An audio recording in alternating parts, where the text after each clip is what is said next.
Mesdames, Messieurs, bonjour. Bienvenue sur votre plateau. J'espère pour vous que la semaine démarre sur les roues, comme on le dit assez bien, hein, et que vous avez passé un excellent week-end. Cette semaine, nous vous avons concocté des sujets tout aussi variés, mais déjà aujourd'hui, vous savez, on dit que le contact crée l'amour. Eh bien, le contact au boulot également, pourquoi pas? Les relations amoureuses, est-ce que c'est bien ou pas? Est-ce que vous en avez déjà fait l'expérience? On a bien envie d'en savoir davantage sur les avantages et pourquoi pas les limites à ces relations-là lorsque on les a donc au boulot. Et nos invités sont également prêts pour nous en parler, nous donner peut-être des astuces, nous raconter peut-être bien leurs expériences également dans ce domaine. Mais avant tout cela, vous le savez désormais également, Émeric Okupeli et Modeste Dossou Togbe sont avec moi. Déjà, Émeric, bonjour. Bonjour. Vous allez bien? Je vais très bien. Modeste, bonjour. Bonjour Prunelle, bonjour Émeric et bonjour chers téléspectateurs. Et ce week-end donc? Ça c'est très bien passé. Très bien. Alors, aujourd'hui, les relations amoureuses au travail. Est-ce que vous en avez eu des relations amoureuses au travail, Modeste? Non. Ça, je suis sûre que vous ne nous dites pas tout. Non, ou bien jamais. vous avez quand même eu le béguin pour quelqu'un, mais qui n'est pas allé au bout. Non, pas un béguin pour quelqu'un. Je ne pense pas, je ne l'ai jamais eu. Ça, je doute pas. Elle est pas claire. Émeric? Je pense que comme vous l'aviez introduit tout à l'heure, vous savez, quand vous êtes quelque part où il y a quand même des gens avec qui vous travaillez, que vous côtoyez au quotidien, forcément parfois ça arrive qu'on ait un béguin pour une tierce personne parmi les gens. Donc ce n'est pas comment dit-on, ça vient de façon naturelle. C'est pas quelque chose qu'on désire forcément, mais ça vient de façon naturelle et donc il faut savoir faire la part des choses pour que le relationnel n'ait pas un impact sur le professionnel.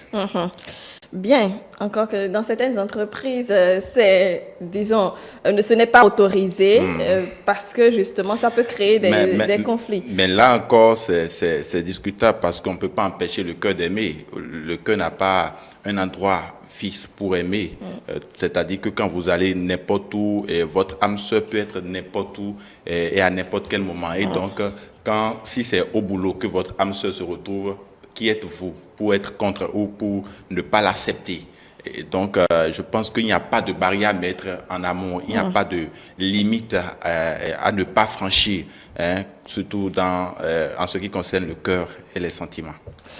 Bien, vous nous avez donné votre avis.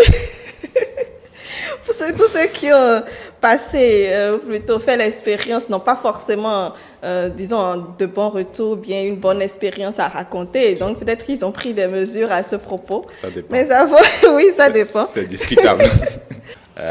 Vous n'étiez pas concentré. Brunel également. Modeste ne veut pas parler aujourd'hui. C'est comme si... L'amour, c'est pas ma tasse de thé. L'amour, c'est pas votre tasse de thé. Bon, vous aimez quand même quelqu'un, même si vous ne l'avez pas rencontré au boulot. Oui, mais je pense que l'amour, c'est ce sentiment. Et on ne s'y attend forcément pas. On ne s'attend pas à rencontrer la personne à un moment donné, un moment T donné. Et je pense qu'il y a plusieurs personnes qui ont chanté cet amour. Et il y a une chanson française, là, un slow, qui dit... l'amour n'a pas d'âge, genre de 7 à 77 ans, voilà. Oui, bien sûr. Donc je pense qu'il faut s'y attendre. Et si ça vient, il faut quand même le prendre. Et aussi faire appel à sa conscience.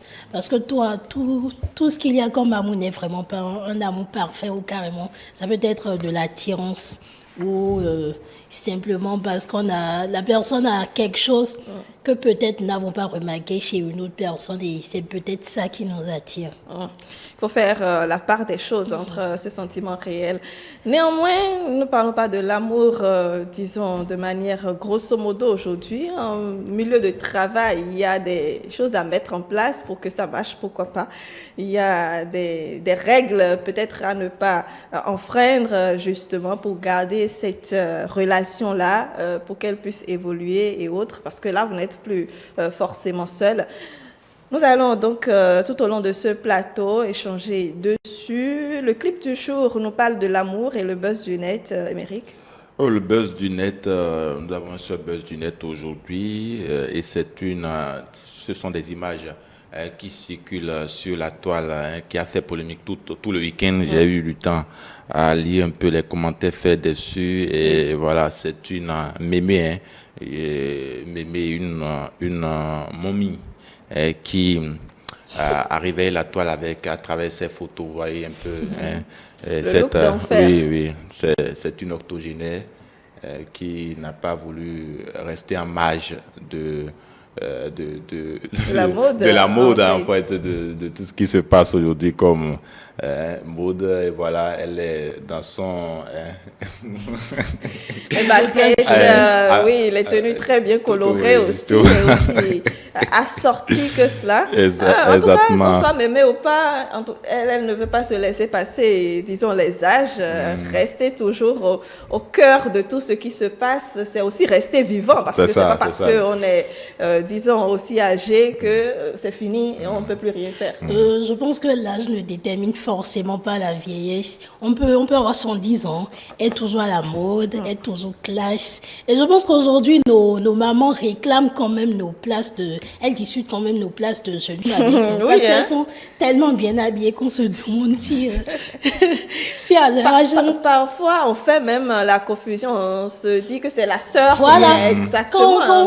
Oui, je vais prendre un exemple. Quand moi, je sors par exemple avec ma maman, on lui demande si c'est sa petite sœur. Parce qu'elle s'habille toujours fraîche. Voilà. C'est aussi bien pour les hommes, les maris qui aiment bien ça aussi. Justement, pour dire que c'est pas quand on a atteint un certain âge, ou bien quand on a fini de faire ses enfants, qu'il faut croire que il faut se négliger, alors que, vous savez, l'homme étant ce que nous sommes, nous avons toujours envie de voir du neuf, de voir toujours la personne que nous avons connue le premier jouer. Donc, c'est ça aussi, il faut tout faire pour rester dans ces normes-là, pour ne pas que nous soyons tentés d'aller voir ailleurs ce que nous n'avons pas pu voir chez nous. Donc, ce n'est pas une fin en soi quand on a fini la maternité ou quand on a eu c'est sûr que là, des petits-enfants, des arrière-petits-enfants. Exactement. Vous avez même, elle a gardé un téléphone, mais elle fait des selfies. En fait, c'est la position qui me tue.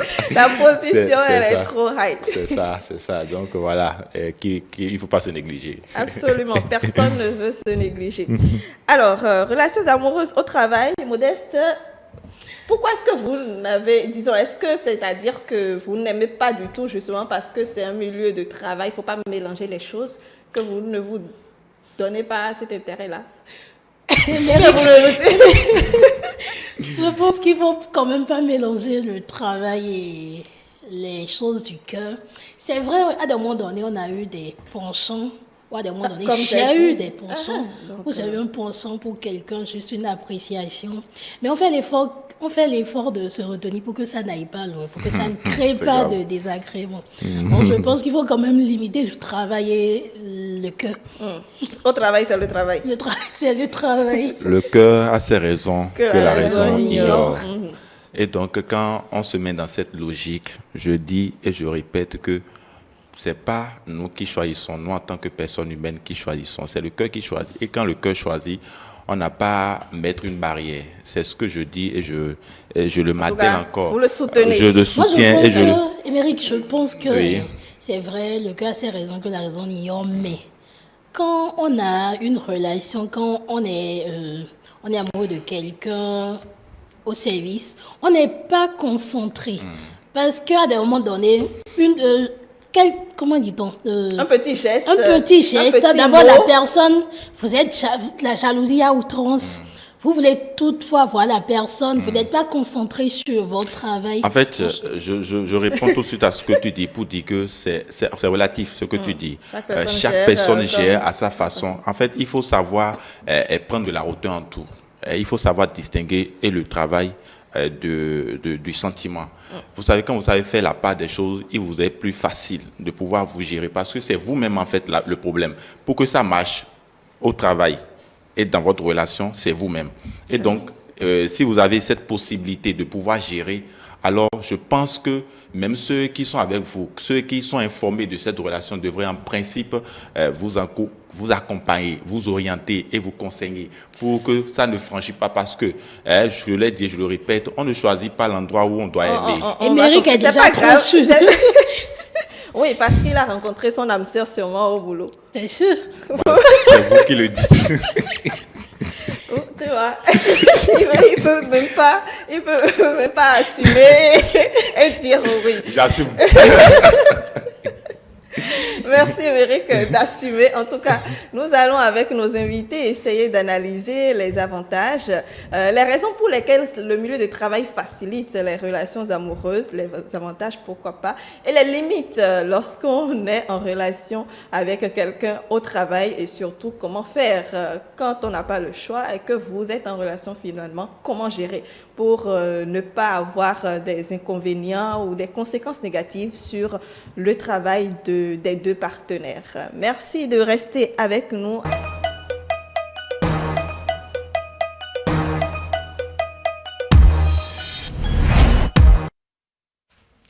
Avec en moyenne 7 heures de travail sur le lieu de travail, pour me répéter chaque jour et parfois même beaucoup plus, il n'est pas rare de constater que l'entreprise est le lieu approprié pour des rencontres d'amitié ou bien beaucoup plus si affinité il y a. Comment est-ce qu'il faut gérer la situation des relations amoureuses sur le travail ne se finissent pas forcément très très bien. Certains ont peut-être la chance de se marier, pourquoi pas. En tout cas, on a voulu de s'y intéresser aujourd'hui sur votre plateau de la Cour commune et mes invités sont installés. Je suis avec Habib Khodonou. Bonjour. Bonjour Madame Prunet. Très bien, ça va, merci. Un plaisir de vous retrouver sur notre plateau, Habib Khodonou. Vous êtes entrepreneur, chef d'entreprise. Merci d'être là. Également sur ce plateau, Emion Adjoubi, bonjour. Bonjour. Vous allez bien? Très bien, merci. Vous êtes spécialiste en communication. Merci d'être avec nous ce matin. Également sur le plateau, Prince Degueno, bonjour. Bonjour. Vous allez bien? Très bien. Entrepreneur aussi. Et enfin, Achille Boko, bonjour. Bonjour. Chef d'entreprise, merci d'être avec nous. Nous n'avons que des responsables sur ce plateau et donc ils sont peut-être confrontés à la situation ou encore avant d'être chef d'entreprise ou responsable, ont fait l'expérience. Nous allons essayer de voir tout à l'heure. Mais déjà, relations amoureuses au travail. Est-ce que vous en avez, vous avez côtoyé des personnes qui ont eu des relations amoureuses au travail? Bon, je ne vais pas vous demander vous-même, étant donné que ce n'est pas évident que vous me dites oui. À moins que... Très bien. Alors, Emion. Oui. Alors, pour ma part, vu mon secteur d'activité, je n'ai jamais été vraiment sous contrat et donc je n'ai pas forcément rencontré ça.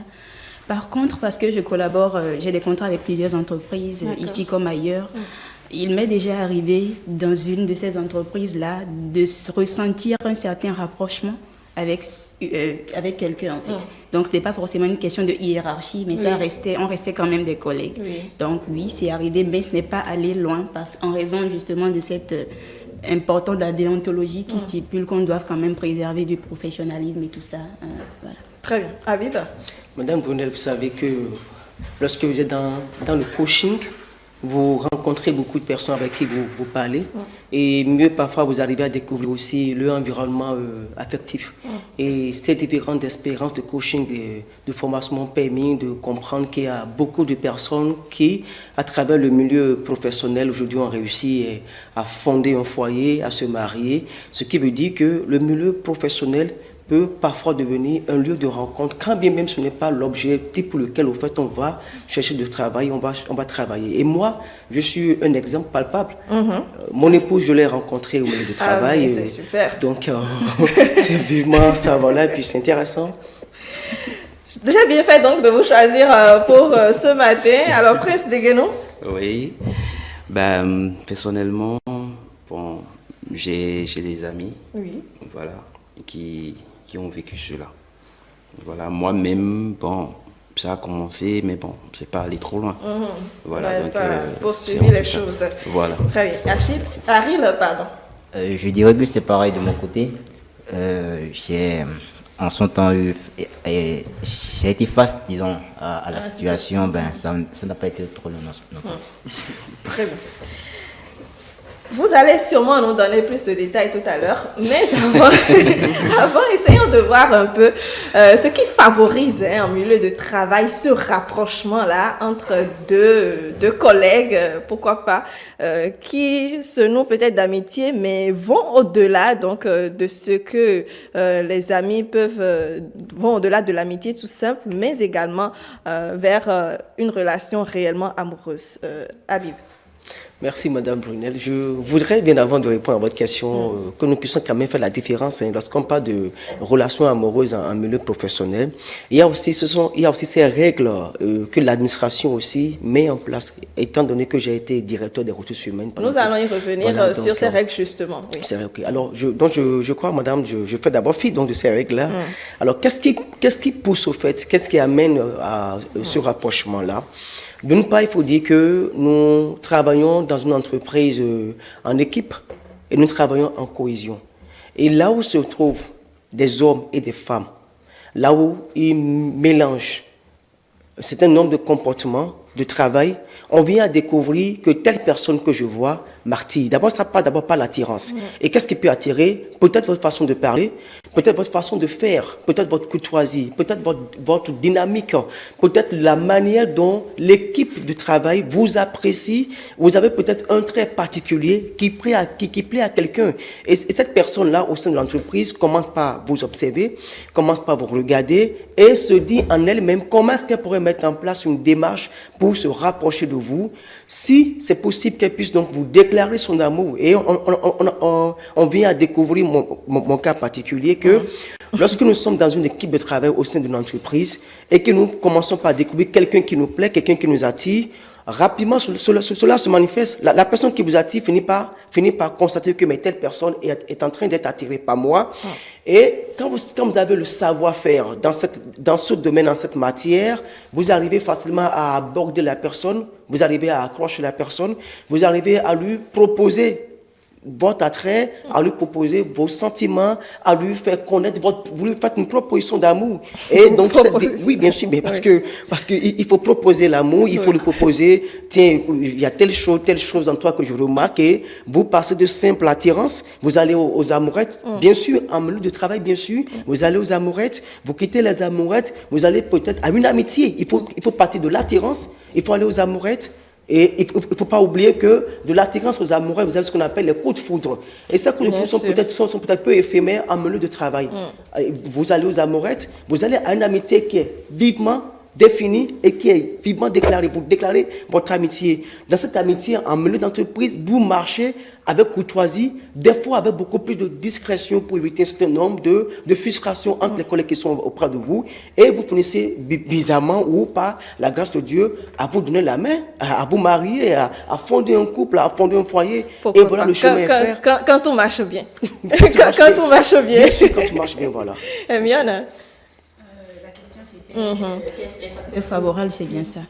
Alors, on dit souvent que le contact crée l'amour.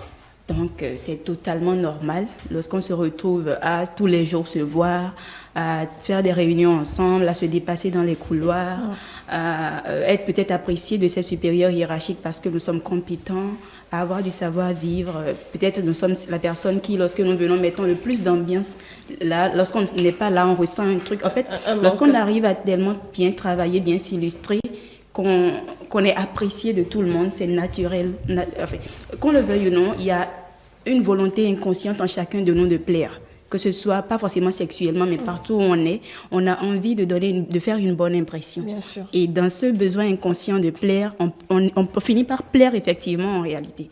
Donc, pour moi, les conditions, c'est juste le fait qu'il y ait le contact tout le temps et à la base, les critères que chacun a de ce à quoi doit convenir son conjoint. Lorsqu'on identifie ces critères-là en la personne qu'on a en face de nous, peu importe le milieu, les sentiments se déclenchent. Ce n'est pas un truc qu'on contrôle. On ne décide pas d'aimer ou de ne pas aimer. Ça naît.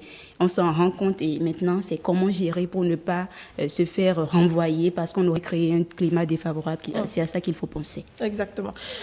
Comment gérer? Oui, c'est vrai, nous allons également en parler. Néanmoins, Habib a commencé à le dire tout à l'heure, même si ces facteurs sont là et qu'on travaille très bien ensemble et que c'est normal donc qu'il y ait des relations amoureuses qui naissent entre deux collègues, parfois dans certaines entreprises n'est pas autorisé en fait. Aril Bokor. Si, dans certaines entreprises, c'est pas autorisé les relations. En tout cas, de moi, mon côté, je ne peux pas aller contre. Sinon, comme l'a dit monsieur tout à l'heure, et les relations peuvent partir de là. Et ça dépend de là où pour rencontrer ton âme sœur, ça dépend de là où et comment dirais-je, les endroits que tu fréquentes, fréquentes le plus, voilà.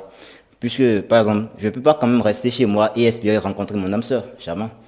Et si le coup de faute démarre au service, bon, ça part de là. Et puis, bon, je crois que ça le fait. Après, c'est Guénon. Oui, moi, je pense que, bon, c'est un peu difficile puisque déjà, ça peut agir sur le rendement du travail. Donc, raison pour laquelle il y a des entreprises qui sont contre les relations amoureuses en milieu professionnel. Vous partagez cet avis, c'est normal en fait. Est-ce que pour vous, c'est le mieux à faire? Bon, pour moi, je trouve que il faut un peu recadrer. Voilà, sinon, ce n'est pas trop bien quand même. Ce n'est pas trop bien. Très bien. Voilà. Habib? Madame Brunel, il faut retenir d'abord que lorsque vous prenez le code de travail, le code de travail n'interdit pas officiellement qu'il n'y ait pas de relation, de rapprochement. Oui. Mais vu les expériences que les chefs d'entreprise ont eu à écumer, ils viennent à définir dans eux leur politique de gestion du personnel un certain nombre de circulaires. Et ce sont ces circulaires qu'on essaie de véhiculer et qu'on essaie de faire comprendre au personnel afin qu'ils partagent la culture d'entreprise, surtout en ce domaine-là. Et pourquoi est-ce que les chefs d'entreprise viennent à arriver là? C'est d'abord parce que peut-être par manque de maturité ou peut-être par manque d'expérience, le couple ou le futur couple ou la future amourette, ceux qui sont en train de se plaire et qui vont bientôt finir par s'aimer ou par se marier, si bien sûr les choses marcheraient bien, lorsqu'ils ne savent pas gérer eux-mêmes leur humeur. Parce que quand vous n'arrivez pas à gérer l'humeur dans le couple, cela peut ressortir et agir au sein de l'entreprise, d'une part. D'autre part, lorsqu'il n'y a pas de la discrétion à manifester. Parce que quand vous ne manifestez pas cette discrétion-là et que les clients viennent à le savoir, les collègues viennent à le savoir, ça crée quelques frustrations d'une part. D'autre part, c'est que ça crée aussi assez de jalousie autour de vous.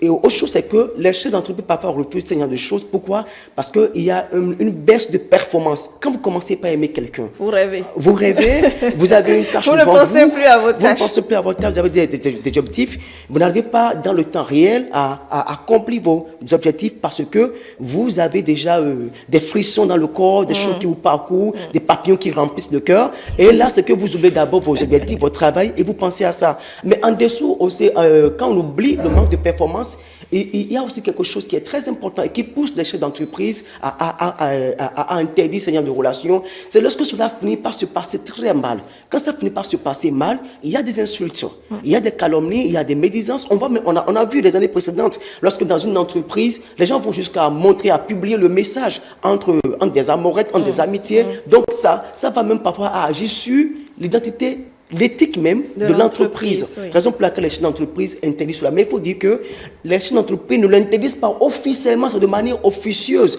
Parce qu'on ne peut pas interdire que des hommes s'aiment. Et le directeur général, le PDG ou le gérant ne peut quand même pas être un grand visionnaire pour dire j'ai été fait la vision, j'ai construit le pas et que Madame X va marier Monsieur Y. Donc, en fait, ce sont des garde-fous que les chefs d'entreprise prennent pour pouvoir quand même permettre à l'entreprise d'une part d'être pérenne, mais aussi de pouvoir parvenir à une bonne cohésion au sein de l'équipe, une bonne gestion de l'équipe et aussi l'atteinte des différents objectifs qui sont assignés à chaque membre du personnel. Merci, Madame Brunel. Merci. Hermione, vous avez dit tantôt que vous travaillez avec des entreprises également. Est-ce que la plupart également ont cette politique, même si c'est officieux? Justement, ce n'est pas officieux. Je pense que c'est l'inverse. C'est D'accord. officiellement interdit, mais officieusement toléré lorsque les deux conjoints, enfin, je dis conjoint, c'est trop tôt, lorsque les deux amoureux arrivent à faire preuve de maturité, comme le disait monsieur tout à l'heure. Alors, Officiellement interdit par l'entreprise? oui, le règlement intérieur, pas le code du travail. Non, exactement. le règlement intérieur, c'est C'est ça. affiché. Lorsque vous venez, on vous le fait lire et vous comprenez clairement que c'est interdit. Mais officieusement, le patron peut même le remarquer, mais ne pas parler parce qu'il est un être humain. Il sait que les sentiments, c'est pas un truc qu'on décide. Mais sous réserve vraiment d'être diplomate avec cela. Et comme monsieur le disait tout à l'heure, c'est d'autant plus toléré. Pourquoi? Parce que, surtout lorsque vous avez des horaires de travail 8h à midi, 14h à 17h et tout ça, les week-ends, vous les prenez plus pour vous reposer. Entre le boulot, la pression de la famille, enfin la vie personnelle, privée, vous n'avez pas toujours le temps de fréquenter les lieux D'autres où vous milieux. êtes susceptible de rencontrer l'âme sœur. Donc, le milieu de travail étant parfois un milieu déjà trop carré, c'est tout à fait normal qu'on cherche à y développer du vivant lorsqu'on sent maintenant une certaine attirance réciproquement. Donc, pour moi, c'est vrai que c'est interdit, mais c'est interdit pour les raisons que monsieur a évoquées tout à l'heure. C'est à nous maintenant de savoir que le lieu de travail n'est pas un lieu où on trouve n'importe quel prétexte pour aller rendre visite au bureau à l'autre, on trouve n'importe quel prétexte pour se dépasser dans les couloirs, pour se faire de petits attouchements et tout. Quand on vient au bureau dans ces conditions, on fait comme si on ne connaît pas l'autre, on se comporte littéralement comme des collègues, point barre. On ne se lance pas de petits regards, on ne se fait pas de petits bisous, des choses comme ça. Il faut pas que quelqu'un ait une preuve en fait pour vous accuser. Il peut s'en douter, il peut vous poser la question, vous évitez le sujet, mais ne donnez pas le bâton avec lequel on va vous frapper en fait. Tant que c'est comme ça, n'importe quel patron est humain et il ne peut pas vous renvoyer parce que vous êtes amoureux, quoi. Très bien. Alors, je voudrais quand même vous poser la question. Est-ce que c'est une politique, par exemple, que vous conseillez peut-être? Est-ce que ça a de l'effet, le fait d'interdire, de ne pas avoir des relations amoureuses? Il faut qu'on se dise la vérité, c'est presque inutile. C'est presque inutile, oui, parce que ça n'empêche même pas les déviances qu'on dit, quoi. Il faut juste faire attention à la moralité des personnes que vous recrutez. Il faut recruter des personnes matures, des personnes qui ont de la sagesse, qui savent faire la différence entre la vie privée et la vie professionnelle.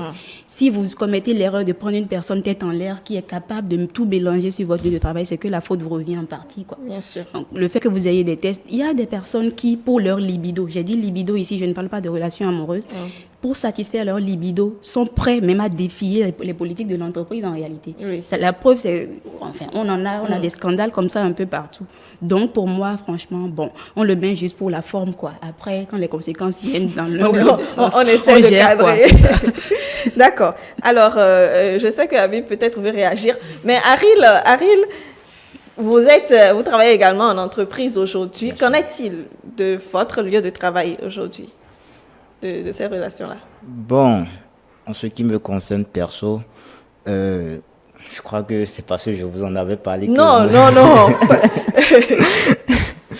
Bon, et sur ce, il faudrait que l'équipe en question, et l'équipe, je veux parler de ceux qui travaillent dans la structure, savent comment se comporter. Et il ne faut pas se jeter des regards. Et puis bon, toi-même le chef, parce que déjà là où il y a déjà au-dessus de 6 personnes, il faut un règlement et il faut s'adapter à ce règlement. Je crois que c'est ça. Donc, Est-ce que ça a été inscrit noir sur blanc que c'est interdit aussi? les relations en milieu professionnel. Oui. Non, oui, dans votre entreprise, par exemple. Non, moi Dans le règlement intérieur. Non. Et comme l'a dit un réalisateur camerounais, c'est que je connais ce qui se passe en milieu professionnel chez moi, mais hors du service, je sais pas ce qui... Ça se gère entre eux, quoi. Donc, c'est un peu comme ça. Je me fie que à ce qui se passe dans la structure, mais hors secteur structure, je m'en moque. Ça ne vous concerne pas, Voilà. Prince Seguin. Je le rejoins parce que tout compte fait chez moi, c'est parce que moi je suis dans le domaine de la restauration. D'accord. Vous voyez, donc moi je préfère que ça se passe hors service. C'est-à-dire, tout peut, l'attirance, tout peut arriver dans le cadre, mais bon, après le service, vous pouvez vous voir et faire tout ce que vous voulez, mais lors, c'est pas au moment où vous êtes en train de travailler, se lancer des pics, voilà, le petit parce jeu qu'elle est jalouse regard, de tel autre, voilà, ou bien bon, oui. déjà elle est bien habillée et tout, bon, c'est pas, il faut se calmer. Est-ce que vous arrivez à calmer les choses? Comment vous faites pour calmer les choses? Oui, on va en parler tout à l'heure. Habib. Madame Brunet, je voudrais Oui, réagir sur... compléter à ce qu'elle a dit. Les garde-fous sont importants. Il faut les mettre. Parfois, elles paraissent banales, inutiles, mais elles sont très productives. Parce que lorsque vient surgir un incident, un problème, et que, par exemple, la main d'œuvre vous interpelle, ou que c'est le même collaborateur que vous punissez, qui vous convoque à la main d'œuvre cherche forcément les points faibles, les failles. Est-ce que vous avez mis des garde-fous? J'ai tout à l'heure fait un peu la curiosité. Je me suis promené dans les couloirs de iTélé et j'ai vu les circulaires.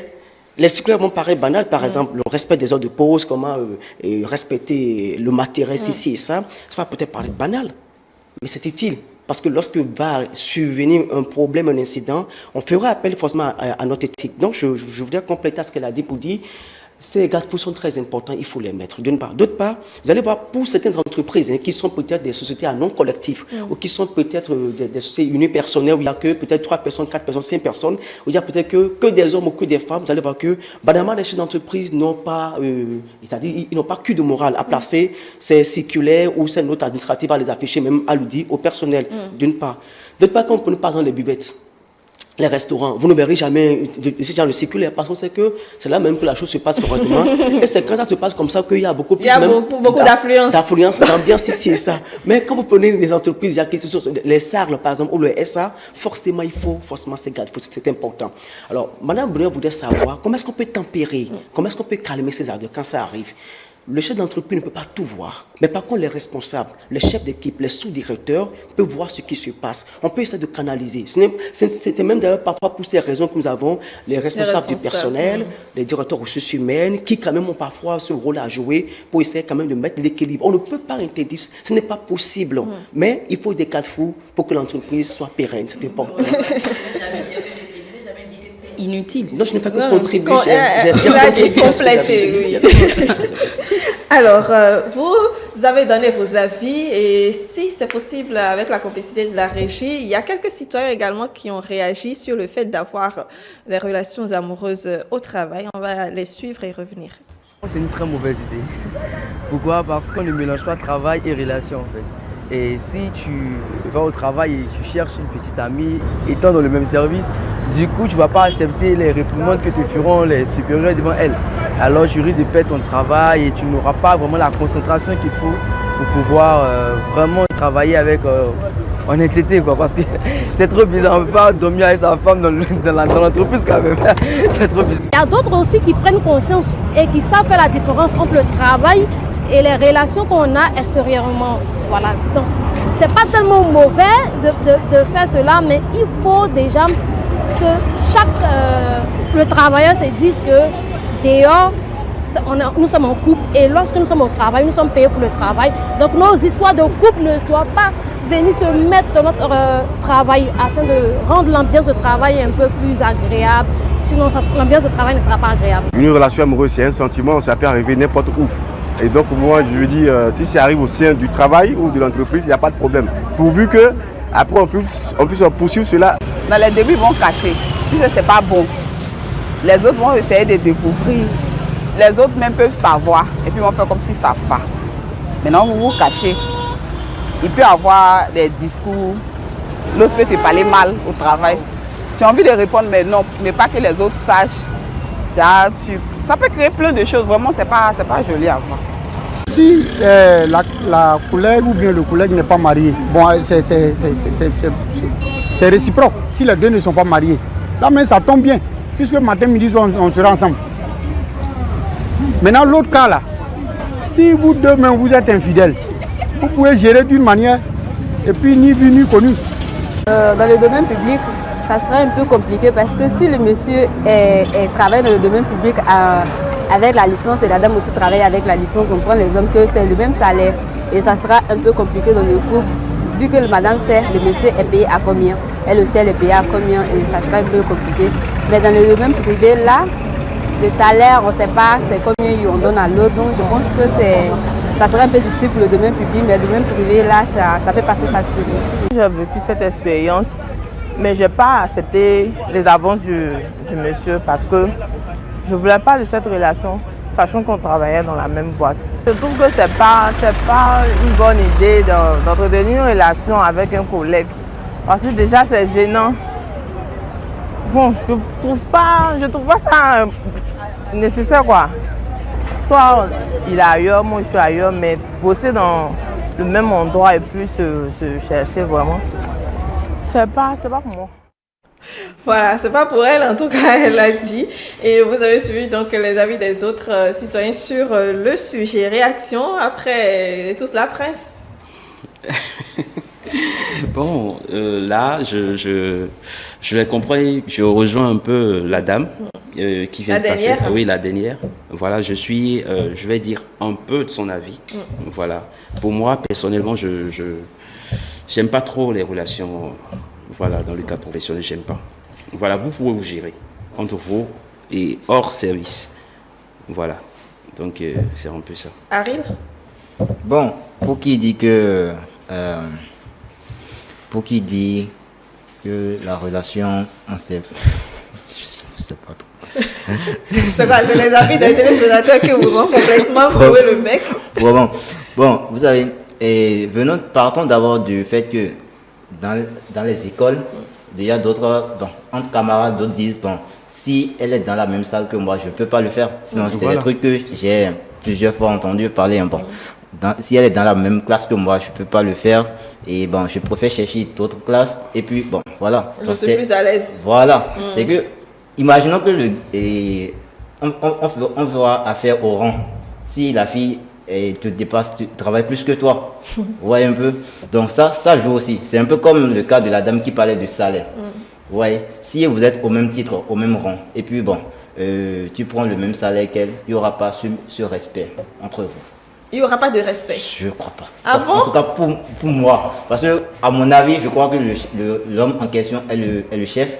Certes, il faut se comprendre, il faut la compréhension dans la relation, mais à ce titre-là, je ne crois pas.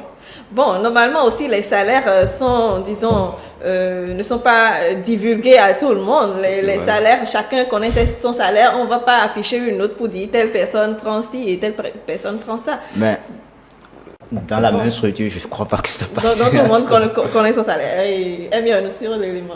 J'ai presque envie de le fusiller.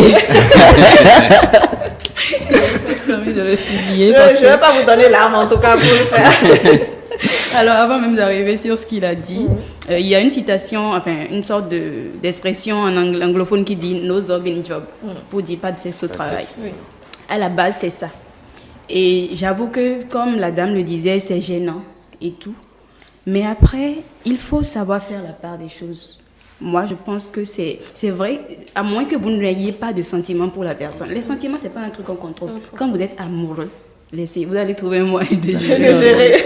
Oui. Mais l'autre chose, par contre, qui rend encore la chose un peu difficile, c'est que c'est au-delà même de l'entreprise, de tout ce qui est déontologie, règlement intérieur.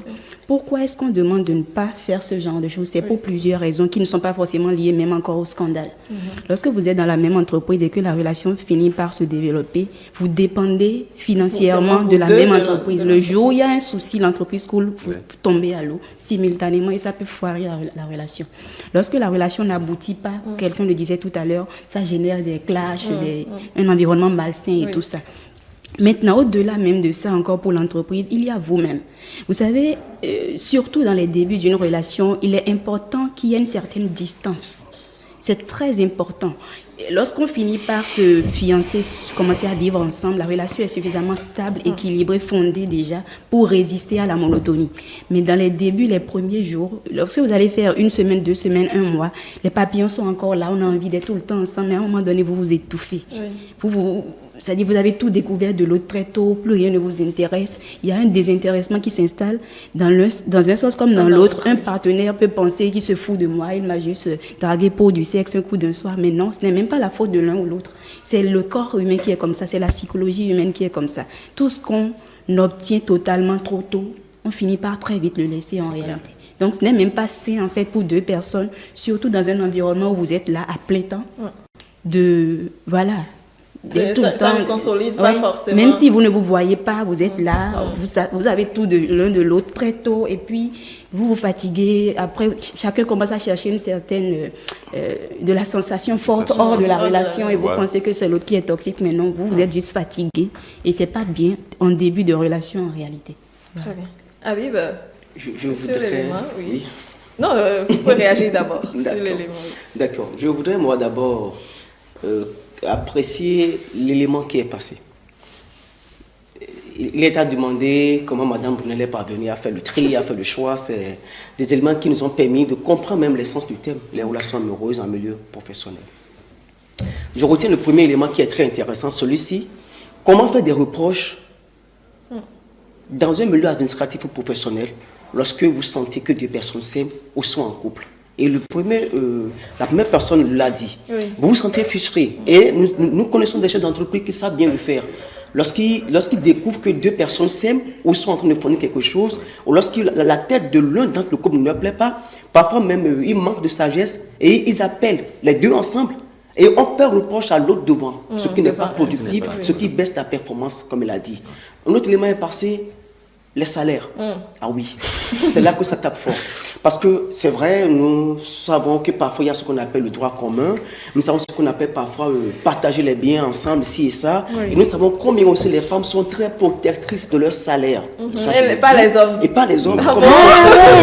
C'est quelle statistique? Et combien lorsqu'on a un milieu professionnel, la femme va jusqu'à cacher peut-être son salaire à son homme qu'elles sont dans la même entreprise, ou lorsque la femme va dire, mais tiens, nous sommes dans la même entreprise, toi, il y a eu ton salaire, fais ci, fais ci, fais ça, et l'homme va aussi dire, toi, maintenant, ton salaire, c'est la même entreprise, fais ci, fais ci, fais ça. Donc, ah oui, mais c'est ça. C'est laquelle c'est tombé, en fait, déjà avec elle. C'est même ça l'essence du thème, c'est ça justement, la vie amoureuse en milieu professionnel. Oui. Donc, comme l'a dit c'est compliqué, et comme l'a dit l'un des intervenants, il faut vraiment de la maturité.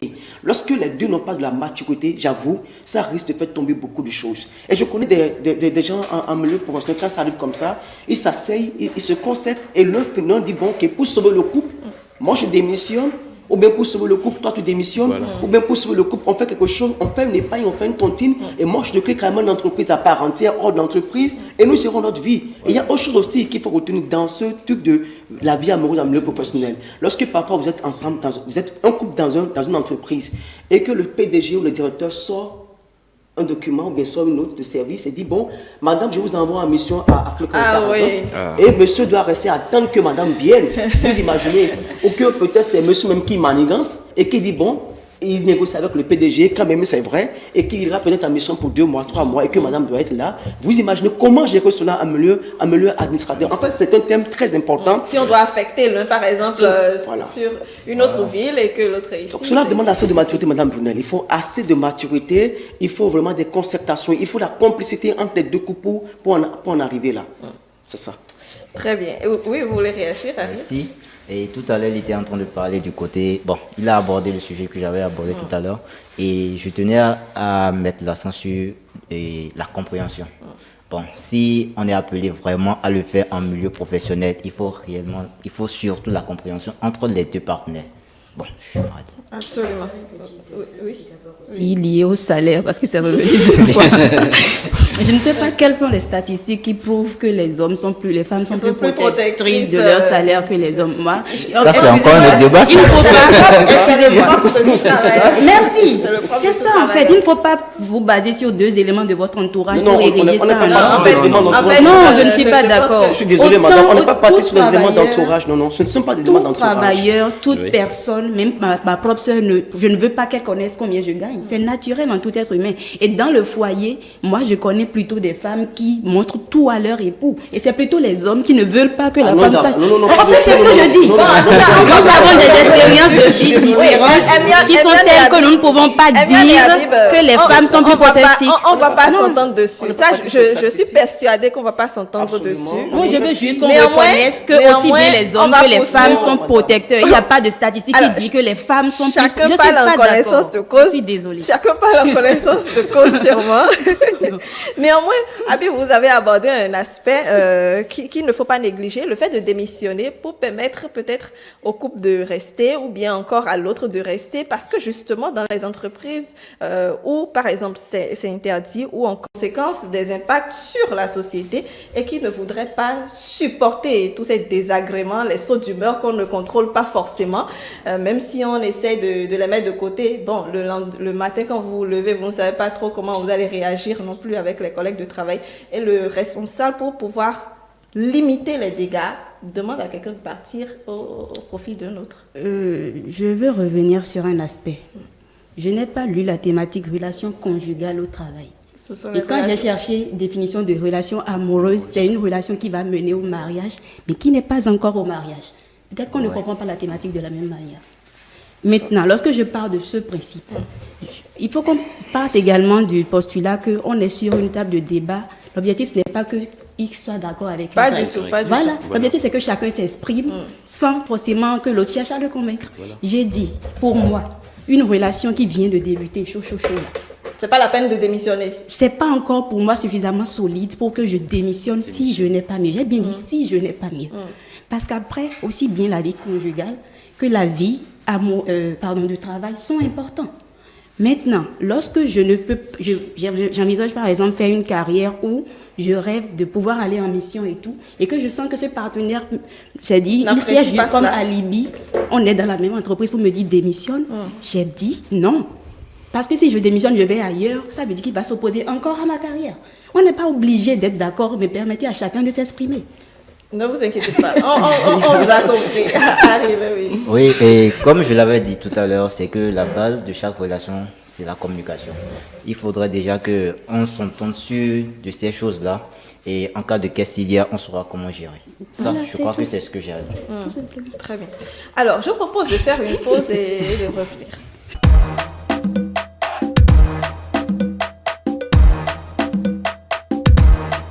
Voilà, retour en plateau après cette petite pause. Nous parlons donc de ces impacts des relations amoureuses dans le service. Alors, quand on parle d'impact également, il y a les collègues de service aussi qui ne savent plus trop comment faire avec les amoureux qui sont avec nous.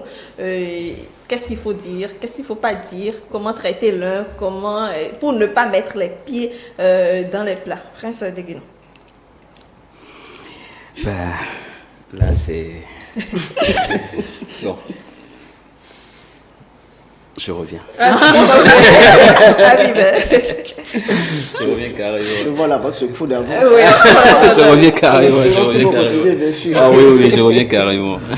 Qu'est-ce qu'il faut dire, qu'est-ce qu'il ne faut pas dire? Les comportements des autres collègues, en fait. Ah oui, vous aurez forcément des comportements qui sont tantôt en votre faveur, des comportements qui sont tantôt en votre défaveur. Pour ceux qui vous apprécient, qui vous aiment et qui apprécient ce couple, qui apprécient ce qui se passe, qui ont compris dans l'ombre, dans le secret quelque chose qui se passe, vous aurez certainement, il y en a qui vont vous encourager, qui vont peut-être vous appeler, vous conseiller, faites comme ci, faites comme ci, faites comme ça, qui vont vous supporter, qui vont chercher même à connaître quelles sont vos dates d'anniversaire, vos jours de réjouissance et qui vont vous accompagner. Il y en a peut-être quand eux-mêmes, que ce soit l'homme ou la femme, qui depuis longtemps étaient en train de désirer l'un ou l'autre, vous allez peut-être vous attendre soit à de l'animosité, qui sera soit une animosité cachée, ou une animosité carrément ouverte et découverte qui va s'afficher comme ça.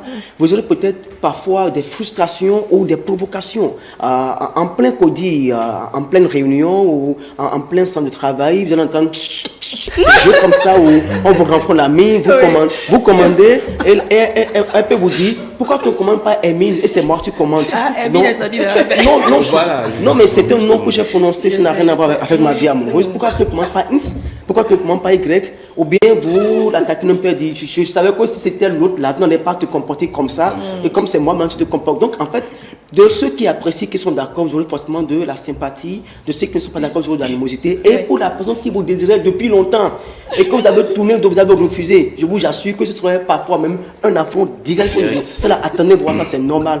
Donc nous, ceux qui sont concernés, on les appelle à de la courtoisie, on les appelle à de la tempérance. Il faut qu'ils aient de la maturité, qu'ils gèrent ça avec maturité. Au besoin, qu'ils aient cherché, pourquoi pas, un coach.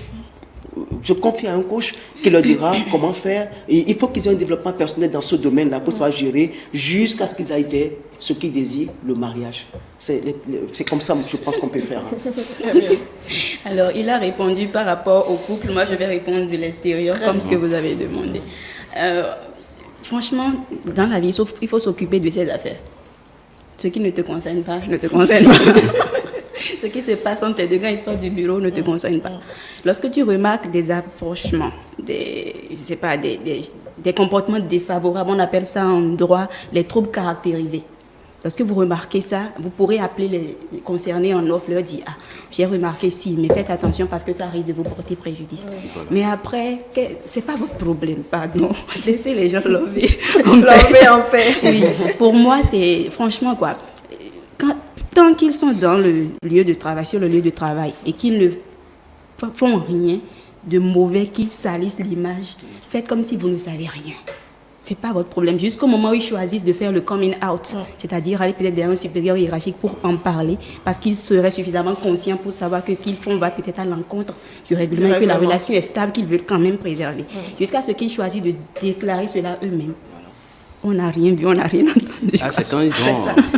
Là, c'est quand ils ont la maturité, oui, c'est ce que d'aller je dis. vers, voilà. Oui, mais même s'ils ne le disent pas, quoi, tant qu'ils ne font rien de dérangeant pour l'entreprise, il faut considérer que vous ne savez rien. Parce qu'ils viennent, ils se comportent comme vous, comme tout le monde et tout. Bon, tout va bien, quoi. Alors, est-ce que lorsqu'on a un partenaire dans l'entreprise, il faut le dire, il faut le publier, il faut dire aux autres, oui, je suis en couple avec telle personne pour que tout le monde le sache. C'est ce que j'appelais le coming out tout à l'heure. On ne le dit pas au début, parce que si ça n'a pas de lendemain, c'est pas la peine d'alarmer tout le monde. Mais quand la relation arrive à un niveau, par exemple, vous commencez à impliquer vos parents respectifs, forcément c'est plus le même schéma. Voilà. Là, il faut trouver un moyen, par respect pour votre employeur qui a eu confiance en vous mettez en ce poste-là, d'aller vers lui dire j'ai telle chose et je voudrais vous en informer pour que nous sachions quoi faire pour ne pas porter en torse à votre relation. À l'entreprise. Déjà, il y aura des pour et des contre, c'est clair. Oui, et pour un début, je dirais que moi, je peux, dans la structure, me confier à une personne.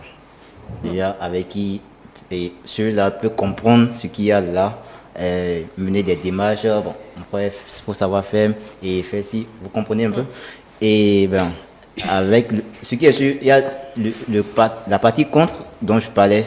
Il y aura sûrement d'autres qui sont intéressés par la fille, mais n'arrivent pas à l'aborder. Ouais. Donc, la personne là dont je parlais tantôt, bon, et celui à qui je me confie pourra, m'aider à franchir les bornes et m'aider en tout cas, à gérer. Ouais, un peu. Donc, c'est ce que je... Ouais, personnellement, je peux rien dire. Voilà, aux autres collègues, juste pour éviter des petits problèmes. Je préfère peut-être sortir du cadre du travail, aller vers peut-être d'autres amis de l'externe en fait, qui ne sont pas dans l'entreprise. Voilà, juste pour prendre conseil et autres. Voilà. Mais donc, je peux le dire, quand Madame, c'est ça, Hermione vient de dire tout à l'heure, quand on implique la famille, quand la famille est déjà impliquée, là maintenant je peux discuter avec les autres collègues pour dire, voilà, leur expliquer un peu ce qui se passe là. Carrément. Parce que là, vous n'aurez plus le choix. Voilà, je n'aurai plus le choix. Moi, je parlais bien du début. Oui, bien sûr. Au début, il vaut mieux... Bon, on peut se confier à une personne. Mais pourvu que cette personne même ne soit pas... une personne qui ne soit pas au sein de l'entreprise. Bon, voilà. D'un point de vue, on est en entreprise et puis on a des acolytes vraiment, et puis... Justement. la personne en question soit pas aussi bavarde, quoi. Voilà, surtout ça. Je vais ajouter, à l'interne, même si vous ne dites pas, ça se fait remarquer, ça se fait savoir. Et c'est même vos propres collègues, c'est l'entourage qui commence pas à véhiculer à tout le monde. C'est le mari de telle personne, c'est la femme de telle personne, c'est son copain.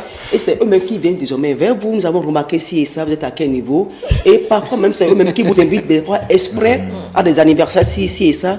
Et le jeu éclate. Mais en ce qui vous concerne, vous, amoureux dans une entreprise, il n'est pas convenable ni productif d'aller le dire aux gens. Je ne vous conseille même pas de choisir un ami à qui il faut le dire. Parce que si vous ne savez pas faire, ça peut encore péter contre vous. Mais par contre, à l'extérieur, vous devez forcément avoir quand même un tuteur, une tutrice, quelqu'un qui connaît la femme, qui connaît l'homme, à qui il faut se rapprocher, en parler. Et ce n'est pas très tôt. C'est peut-être après 3 mois, 6 mois, quand vous constatez que bon, ça prend, ça devient du sérieux, du concret. Merci. Très bien. Alors, le regard aussi des autres, c'est surtout au niveau des femmes que cela se remarque lorsque, par exemple, le partenaire, surtout quand c'est un supérieur hiérarchique, là, c'est encore davantage creusé. Il y a un regard qui n'est pas forcément bienveillant envers la femme. Je ne veux pas donner la main à la c'est correct les femmes. Je ne sais pas. Mais c'est souvent ce qu'on constate aussi. Bon, c'est pas faux. La preuve, je disais tout à l'heure, je parlais d'un vécu personnel où ça avait failli, mais on a compris qu'il fallait. Mais même le peu de temps où c'est-à-dire il y avait le rapprochement, les appels, l'appréciation et tout, forcément j'ai commencé à être cisaillée presque, surtout les femmes. Les hommes, ils sont plus diplomates, excusez-moi. Voilà. Les hommes sont plus, je m'en fous, c'est pas mon problème. Mais les femmes, c'est eux qui échangent les messages et tout. Ah, tu sais que si, tu sais que ça, mais elle se prend pour qui? C'est toujours elle. Elle a quoi de plus que nous?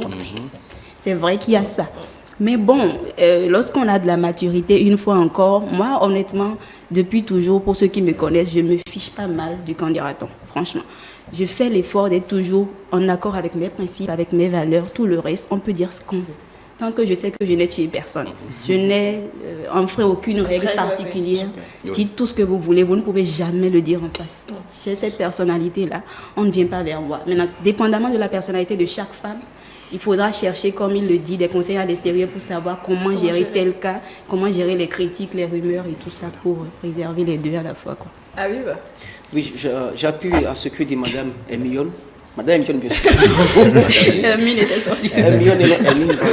J'appuie pour dire que c'est vraiment difficile pour la femme surtout. Lorsque c'est un supérieur hiérarchique qui vous fait la cour, qui vient vers vous et qui manifeste cela, c'est vraiment difficile. Et je donne ce conseil aux femmes. Quand c'est comme ça, ne vous rendez pas très vite. Pourquoi? Parce qu'il y a d'abord la frustration qui vient et il y a cette petite inadéquation post-profil. Son poste et mon profil. Exactement. Et on se dit, bon, si je ne me donne pas vite, si je ne me rends pas vite, est-ce que je ne serai pas sanctionné ci et ça? C'est à vous en ce moment, la femme, de courir vers un coach, de courir vers un parent, de chercher des conseils et de chercher à dépasser votre ego pour ne pas subir ce qu'on appelle le complexe d'infériorité. Lorsque ça vient comme ça, en même temps quand vous ne vous contrôlez pas femme, il y a le complexe d'infériorité qui vous pousse à vous donner, à vous offrir rapidement.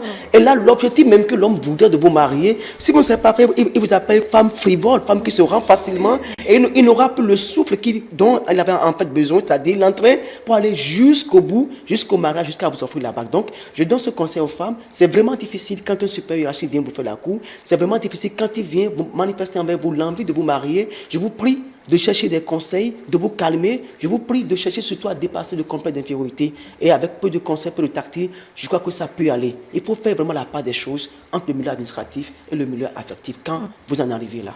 Merci. Surtout quand on vous donne un poste supérieur, encore dans peut-être... Je peux faire un apport. Oui, c'est la même période. Je voudrais peut-être donner une petite précision, sinon quelques petites précisions. Oui. Un supérieur hiérarchique qui veut de vous de façon saine. Saine, oui, bien sûr. Oui, enfin, je sais qu'on est là, mais je dis, un supérieur hiérarchique qui veut de vous de façon saine, pour du sérieux, n'a pas les mêmes approches qu'un monsieur qui veut juste coucher avec vous pour s'amuser. Généralement, parce que le supérieur hiérarchique même a conscience du milieu où la chose est en train de vouloir se passer, il est plus diplomate dans ses manières de faire. Il ne viendra pas vous dire directement je suis amoureux de toi. Il peut commencer à à vous raconter des choses de sa vie privée pour créer un certain contact.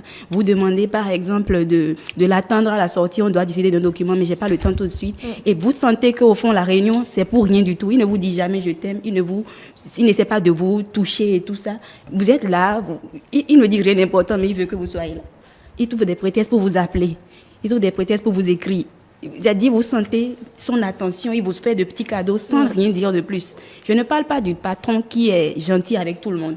Je parle du patron qui est plus gentil avec vous particulièrement qu'avec quelqu'un d'autre. Un homme qui veut quelque chose de sain, il est suffisamment conscient du risque qu'il prend en vous draguant et donc il y va avec plus de tactile, quoi. Il est plus tactile, plus avenant. Voilà, plus avenant qu'un homme qui veut coucher. Un homme qui veut coucher, c'est les conditions même qu'il vous pose, quoi. Et puis, quand vous ne réagissez pas, il commence à vous crier dessus devant tout le monde. Un patron amoureux ne vous embêtera jamais parce que vous ne réagissez pas à ses avances. Mais il faut faire la différence entre ces deux aspects-là pour pouvoir, comme il le dit, savoir maintenant comment répondre, ne pas vite se donner et progressivement aller. Très bien. Alors, lorsque finalement vous avez accepté et que vous êtes en couple, comment est-ce qu'il faut gérer la situation pour ne pas mettre à mal votre boulot, le boulot de l'un et de l'autre, mais également ne pas mettre en difficulté aussi votre chef, votre directeur, votre responsable qui vous a embauché pour un objectif donné? Comment faire également pour le chef d'entreprise qui voit ses deux collaborateurs disons, être ensemble, mais doit quand même veiller au bien-être de son entreprise. Je voudrais qu'on fasse peut-être un tour de table. Abi, peut-être avant les autres. Merci, Madame. Lorsque tout cela est finalisé, ça se fait savoir. En ce qui concerne le chef d'entreprise ou le responsable hiérarchique, vous le faites savoir. Ouvertement, il est informé. Vous approchez mieux de lui. Et vous l'amenez à avoir plus confiance en vous. Et vous lui faites savoir que vous partagez vraiment la vision de l'entreprise, que vous voulez grandir avec l'entreprise, et vous vous montrez devant lui comme le garant de la vision de l'entreprise, du respect, du règlement intérieur de l'entreprise. Et quand cela commence comme ça, le chef d'entreprise non seulement a confiance en vous, mais il commence par vous citer, pourquoi pas un exemple dans les CODI, les séances de travail, et vous cite un exemple, là, le plaisir à vous citer un exemple. À l'interne maintenant, à la maison, comme vous êtes déjà ensemble, mais travaillant dans la même entreprise. La compréhension, la courtoisie, mais la discrétion ne doit pas cesser. La discrétion doit toujours continuer. Ce n'est pas forcément parce que nous sommes mariés, nous sommes dans la même entreprise, qu'il faudrait que nous puissions rentrer dans le même véhicule à 19h, à 18h. Madame finit à 18h, à 19h, elle peut rentrer, et moi je rentre après. Ce n'est pas forcément qu'on sortira à la même heure pour aller dîner, pour aller déjeuner ensemble. En fait, la discrétion doit toujours continuer, quand bien même nous sommes déjà mariés et que nous sommes dans la même entreprise. Je crois qu'avec cela, et les conseils qui vont continuer, notre maturité va plus grandir et mieux l'entreprise évolue, mieux aussi notre couple aussi se porte en très bonne santé. Très bien. Après ça. Ouais, bon, moi je dirais que surtout la discrétion. Moi je mise beaucoup plus sur la discrétion parce que, bon, déjà tout le monde sait ce qui est là et puis bon, il faut aller discret quoi. Voilà, simplement, c'est tout ce que je vais dire. Harry, là. La maturité. La maturité. Ouais. Et comme l'a dit M. Habib tout à l'heure, il ne faut pas forcément... Bon, tout le monde sait ce qui est là, mais ce n'est pas une raison pour... Bon, chaque fois au bureau, voir madame, ou bien je dois toujours être en contact avec madame au vu de tout le monde. Et non. Donc, il faut être mature. C'est tout. Amiel? Alors, moi, je ne vais pas dire discrétion, parce que pour moi, à partir du moment où tout le monde sait qu'il y a plus de discrétion, je vais plutôt dire élégance, conscience professionnelle. Quand vous savez pourquoi vous êtes là, quand vous partagez, comme il le dit, les valeurs de l'entreprise, quand vous savez le risque que l'entreprise court si vous faites une scène de ménage, quelle que soit la violence de la jalousie, quel que soit, vous allez dans le bureau de votre conjoint, pour peut-être lui remettre juste un document, vous le voyez avec une autre femme, quel que soit, c'est-à-dire, c'est pourquoi c'est important lorsque vous voulez commencer ce genre de choses, de réfléchir, de prendre conscience, de peser le risque que vous êtes en train de prendre, de savoir quelles sont les implications du fait d'être sur le même lieu que la personne qu'on aime. De sorte que même si vous allez surprendre une scène désagréable un jour, vous soyez suffisamment conscient professionnellement pour vous contenir et savoir que ce n'est pas le lieu pour faire une scène. Vous retournez à votre bureau, vous faites comme si rien ne s'était passé. À la maison, on va se chauffer, quoi. Donc, le principe du début, la culotte à la maison. C'est ça, le principe du début reste valable. C'est quand on vient au boulot, on ne se connaît pas. On est vraiment collègues. Pour respecter vos collègues, parce que ça ne plaît à aucun collègue de voir deux collègues s'amouracher tout le temps. Ou bien on est en réunion parce qu'on a peut-être mal parlé à la femme, l'autre réplique. Et bien, non, c'est pas le moment de jouer les Roméo. Il faut se calmer. Il faut laisser les choses se passer comme ça se serait passé si c'était juste une connaissance.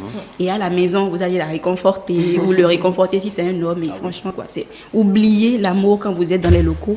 Quand vous sortez, le love reprend quoi. Mais souvent, c'est difficile. C'est très difficile. C'est pourquoi je dis au début, il faut savoir dans quoi on s'engage avant de partir. Voilà. Sinon, vous allez vous faire renvoyer tous les deux. Exactement. Mais ça chauffe davantage lorsque ça n'aboutit pas. Et qu'après un an, vous vous séparez. Comment faire? Déjà que pour deux S qui ne travaillent pas ensemble, c'est compliqué. Mais deux S dans la même entreprise, comment est-ce que le PDG fait pour pouvoir vous garder vous deux? C'est là que c'est difficile. Et quand le PDG est subtil et qu'il est sage et qu'il sait le faire, il vous glisse des pots de banane, l'un ou l'autre. Et quelque part. Il vous fait tomber dans les pièges du saut de cabri.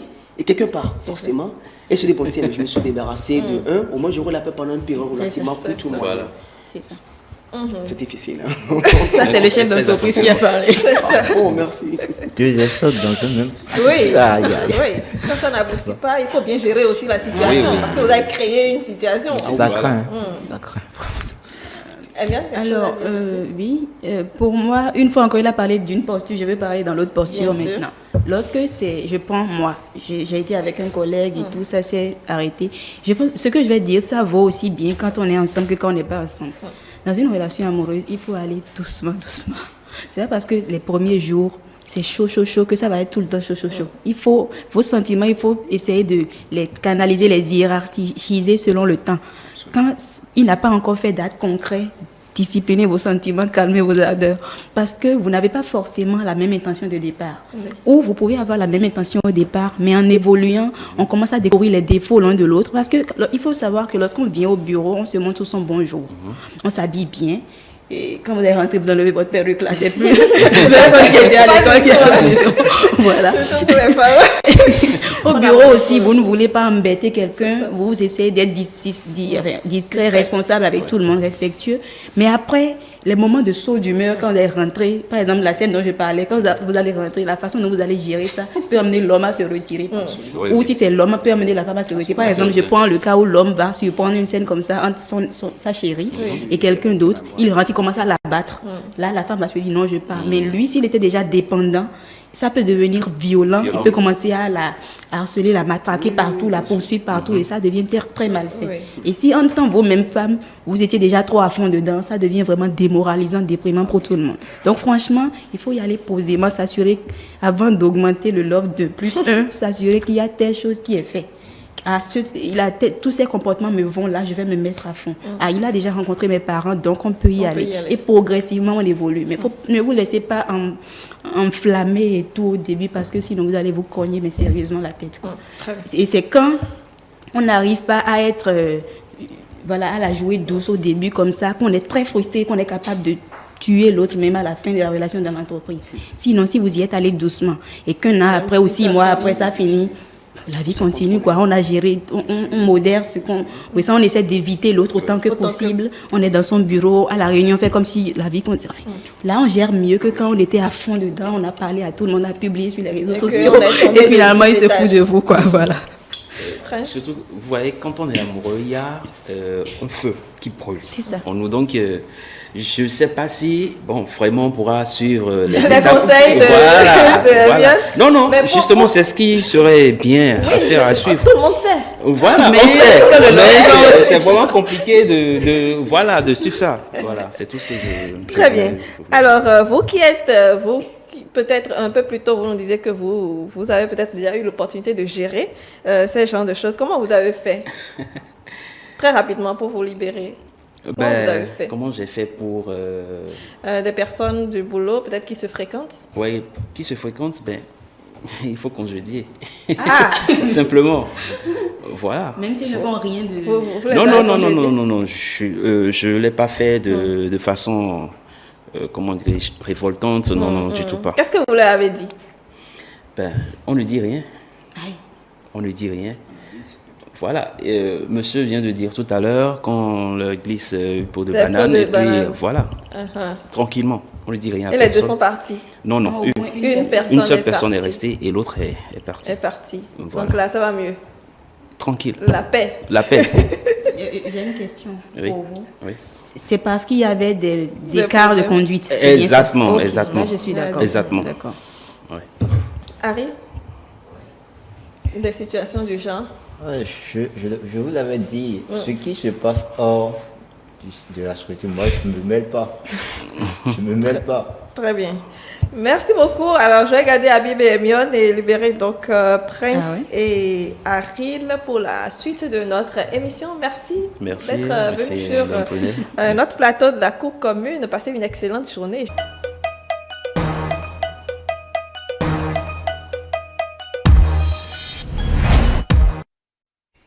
Voilà, retour en plateau. Modeste et Méric nous ont donc rejoints sur le reste de l'émission. Nous allons y aller avec les messages que nous avons reçus. Modeste? Alors, le premier message qui dit « Et metteur en scène, je travaille sur un tournage de film long métrage et j'avais besoin d'un réalisateur pour m'aider. C'est comme ça que j'ai rencontré Mariam, nordiste, très sympa, mais pas mon style, pas mon genre de femme.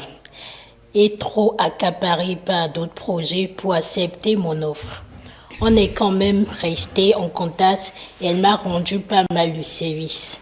Si je lui plaisais, elle ne me faisait pas d'effet et j'avais été trop esquitée par ma précédente histoire pour m'engager à une nouvelle histoire.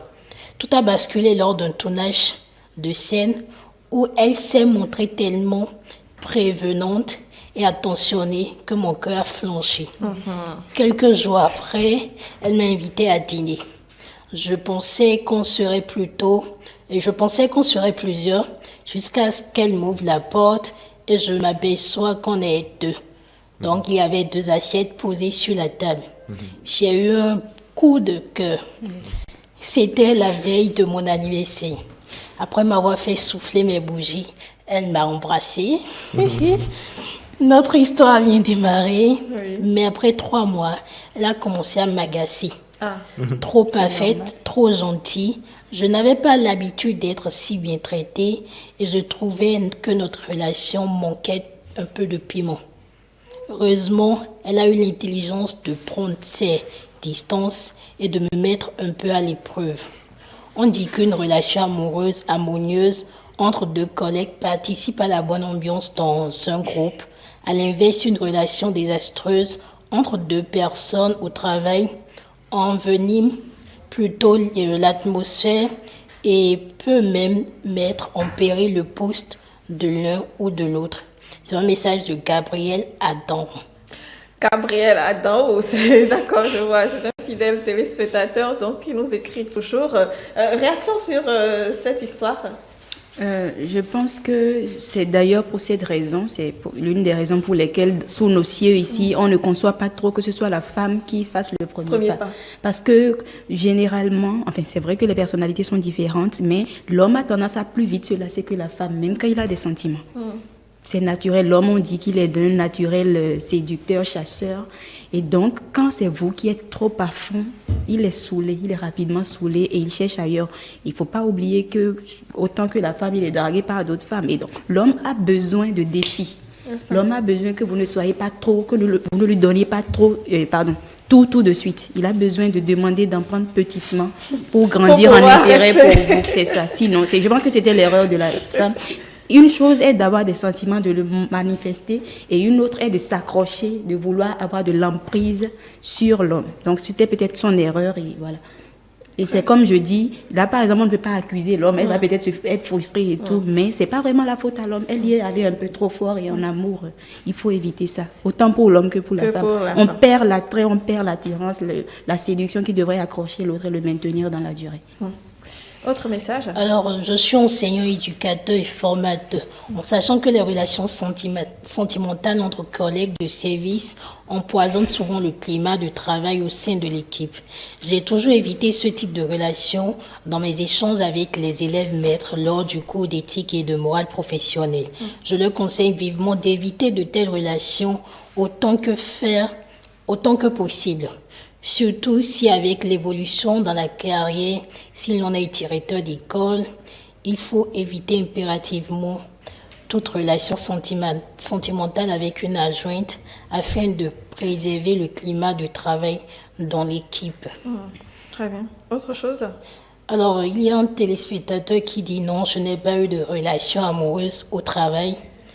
Et il dit, nous devons aimer notre travail, le faire à cœur libre et chercher à s'améliorer tous les jours. Or, les relations amoureuses connaissent toujours des moments de trouble qui pourront perturber votre performance au service, surtout quand vous rencontrez celui ou celle avec qui vous avez des troubles d'amour. Alors mieux faire amour ailleurs qu'au travail. D'accord. Alors, oui, ça distrait toujours, hein. Ok. Il y a un téléspectateur qui dit que la relation amoureuse au travail peut jouer sur le rendement du service. On n'est pas bien à l'aise dans ses rapports avec les autres collègues parce qu'il y a trop de jalousie. Et surtout, il faut aussi que le partenaire soit bien éduqué pour que ça marche. Alors, il y a un téléspectateur qui dit, le patron qui courtisait la fille et qui a remarqué notre liaison n'arrêtait pas de me dénigrer devant elle. Finalement, j'ai dû raccrocher cette relation et me préoccuper de mon job. Ça, c'est un message de déni. C'est normal. Alors, quand vous sortez avec quelqu'un qui est plutôt dans le viseur de votre supérieur, c'est là normal, où c'est compliqué, quoi. Oui. Ça devient plus compliqué. Ce n'est plus Même facile. quand la femme n'est pas intéressée, ça reste compliqué dans ce Ouais. contexte. Alors, un dernier message de Sylvain qui dit, il faut juste se retenir des jeux de pions au service. En réalité, ça facilite toujours le travail au début, mais par la suite, les choses se compliquent. Très bien, merci Modeste. Donc, à tous ceux qui nous ont écrit aujourd'hui sur cette thématique, la pensée de ce matin. Alors, la pensée de ce matin est d'Honoré de Balzac qui dit « L'amour est comme le vent. Nous ne savons pas d'où il vient. L'amour est comme le vent. Nous ne savons pas d'où il vient. » Très bien. Réaction, Émeric? Oui, je pense que j'épouse entièrement la pensée de Honoré de Balzac par rapport à cette citation qui dit que, bon, je pense que ça vient soutenir un peu ma position sur laquelle on est revenu là-dessus au début de cette émission pour dire qu'on ne sait pas d'où vient forcément l'amour. L'amour est partout et donc partout où vous passez, vous pouvez rencontrer. Il n'y a pas un lieu fixe où on va chercher son âme sœur. Donc l'âme sœur, c'est un peu partout et puis vous pouvez la rencontrer, que ce soit au boulot ou que ce soit à un autre endroit. Et donc, quand c'est un sentiment désiré, quand c'est un sentiment naturel et quand c'est un sentiment béni, je pense que même vous, vous n'avez pas envie de vous engager, ça arrive. Et donc, il faut savoir comment gérer. C'est le plus important. C'est de gérer la chose la plus importante, ce n'est pas le fait de tomber amoureuse, mais le fait de savoir gérer ce sentiment-là qu'on a pour l'autre. Aviv. L'amour, vous avez dit, l'amour est comme le vent. On ne sait pas d'où est-ce qu'il vient. Oui. Je rejoins la pensée pour dire, comme nous avons l'habitude de le dire, que Dieu est amour. C'est tout. Parce qu'on ne sait pas d'où est-ce que Dieu vient, on ne sait pas où est-ce qu'il est, mais il est en nous, il est partout. Cela voudrait dire qu'on ne sort pas pour rencontrer l'amour, comme on ne rentre pas pour rencontrer l'amour. Ce qu'on fasse, l'amour est là. Il y a un auteur, un chanteur français qui a dit l'amour est partout.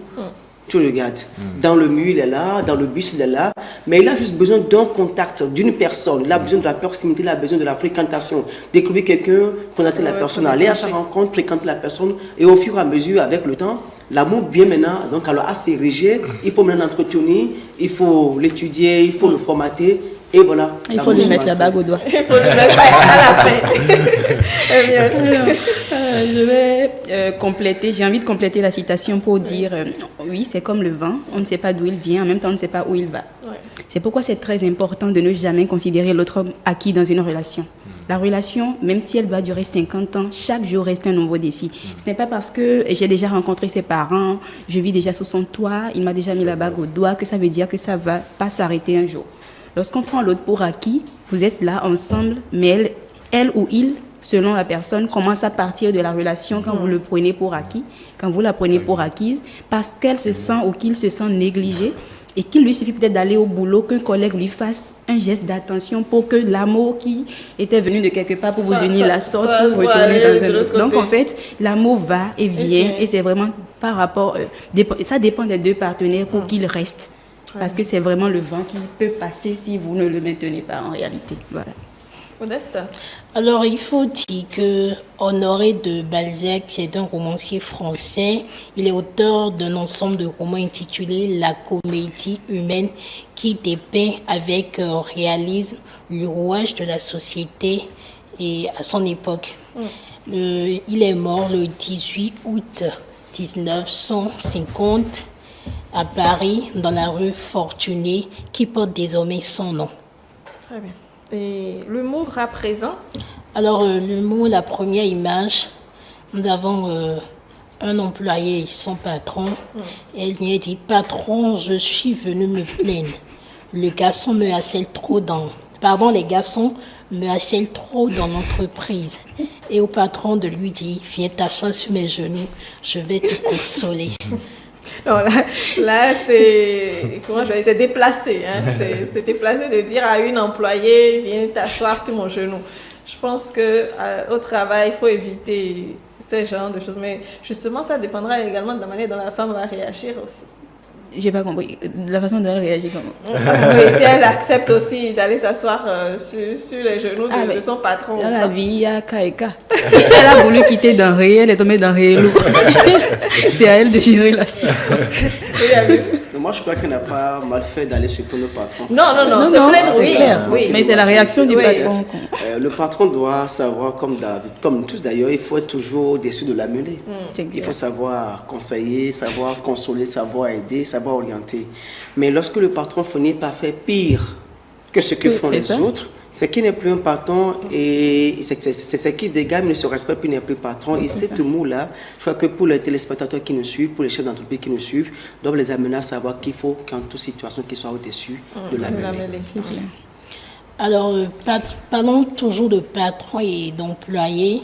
La deuxième image, nous avons un employé qui est tellement fond du patron et aller s'asseoir sur le bureau et en train de câliner le patron. Oui, c'est ça.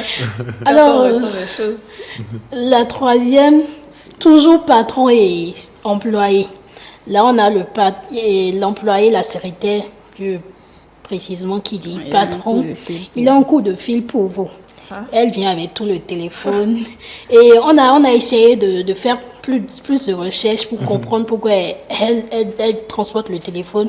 Et il a dit qu'elle a un penchant pour le patron et comme elle ne sait pas trop comment se rapprocher de lui. Ah d'accord, c'est pour ça qu'elle prend le téléphone, le coup de fil.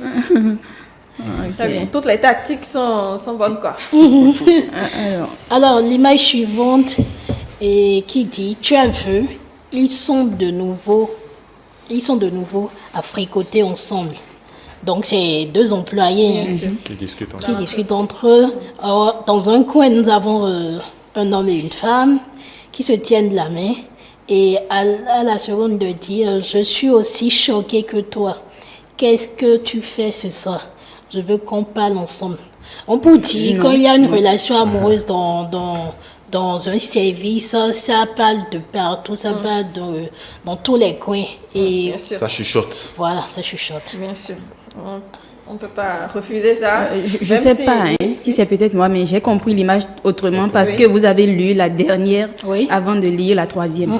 Je pense plutôt que c'est tu as vu, enfin, l'autre a dit je suis choquée et demande tu veux qu'on en parle et l'autre lui propose qu'est-ce que tu fais ce soir. En fait, une idylle va naître aussi là. C'est ce que moi j'ai remarqué. Ils sont en train de chuchoter. Pour moi, ça dépend vous n'êtes pas mieux que ceux que vous critiquez en réalité. Exactement.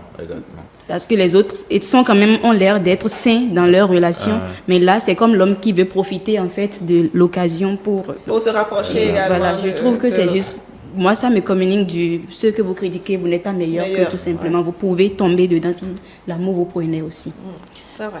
Alors, l'image suivante est pour dire que même quand vous êtes en relation et que vous êtes dans le même service, c'est quand même apaisant parce que la personne contribue quand même à votre émergence. La personne est là pour vous dire fais telle chose, ce n'est pas bien ce que tu fais. Je pense que ça, ce sont des gestes qui ne faut pas du tout avoir au service. C'est de ça qu'on parlait. Vraiment pour un cas de travail sain et disons facile pour tout le monde, il vaut mieux éviter les attouchements, tout ce qui est au boulot. Au sortir, vous pouvez faire tout ce que vous voulez, mais dans l'entreprise, évitez pour éviter les problèmes. Et là, je sens même la femme qui est un peu crispée. Voilà, elle n'est pas forcément d'accord pour ce qui se passe. Oui. Alors, la toute dernière pour dire que quand on est en relation amoureuse dans un service, on n'est forcément pas concentré à bien travailler. Sur le travail. Et là, on voit une image et la fille dit, je pense qu'il faut qu'on travaille... il faut que l'on travaille sur le projet, le PowerPoint, le samedi à 20h, au lieu de travailler maintenant, parce qu'ils ne sont vraiment pas concentrés. Et puis on remarque même sur leurs joues, l'expression de l'émotion, quoi. Ils sont emballés. Là, ils ne sont pas du tout concentrés pour faire PowerPoint, c'est autre chose dans la tête. Merci beaucoup, Modeste Tosutogwe, pour ces recherches-là. Nous allons, avant de boucler le plateau, passer au quiz. Parler de... Habib, il faut que vous nous racontiez quelque chose. Oui. Bon, pour qui tout s'est très très bien passé, le mariage a eu lieu. Par contre, qu'est-ce que vous avez dû, disons, surmonter ou bien mettre en place pour que ça marche? C'est si lourd. C'est lourd. Je le raconte en quelques minutes. Oui. Mon amour, je l'ai rencontré avant même qu'elle ne vienne dans mon entreprise. J'étais là au poste de directeur aux ressources humaines. Et là, elle a commencé le stage. Et quand elle a commencé le stage, j'ai eu à l'orienter, je me suis approché, étant garant aussi du règlement intérieur de l'entreprise, sachant comment les choses doivent évoluer, fonctionner. Je n'ai quand même pas voulu que nous puissions à deux piétiner voilà, le règlement intérieur, ce qui est normal. Et on a su quand même se rencontrer hors du cadre de travail, discuter, échanger. J'avoue que ce n'est pas facile. Tantôt vous avez des sursauts d'humeur qui sont difficiles, tantôt vous avez des émotions d'humeur qui sont positives. Vous avez tout le monde qui s'y met. Ceux qui veulent que ça avance, ceux qui veulent que ça ne puisse pas aboutir, jusqu'à ce qu'aujourd'hui, Dieu nous a permis d'être ensemble. Donc je veux dire que c'est une question de patience, une question de maturité, mais aussi une question de foi et de croyance aussi. Parce qu'on met Dieu au centre de nos relations comme celle-ci. Il y a un mérite qui bouge partout. Je ne sais pas s'il est mal à l'aise ou bien si ça lui rappelle des choses. Mais en tout cas,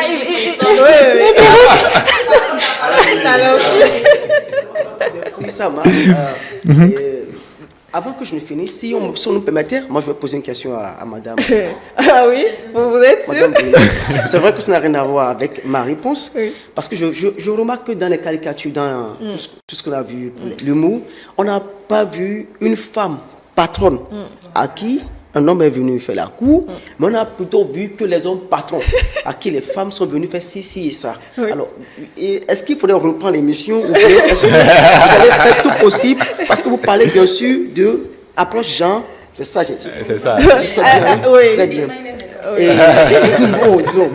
Et pour finir, nous allons aussi poser une question à Mme Brunel. Comment ça s'est passé avec elle? Pourquoi pas? Émeric, comme vous trépignez d'impatience de prendre la parole, je vous donne la parole. Non, je suis tout à fait d'accord avec M. Habib qui, comment dit-on, a pu expliquer de loin l'âge les possibilités qui peut y avoir, hein, surtout quand on parle de relations dans une entreprise. Je le dis, personne ne va dans une entreprise a priori pour, comment dit-on, pour rencontrer son amour. Personne n'y va pas pour, comment dire, il n'y a pas une garantie. Voilà. Et donc, quand on dit souvent que le contact crée des liens, et donc involontairement, ça peut arriver. C'est des choses qui arrivent. Et figurez-vous, ce n'est pas tous ceux qui ont connu ce genre de relation qui n'ont pas prospéré. Non. Parfois, ça peut marcher.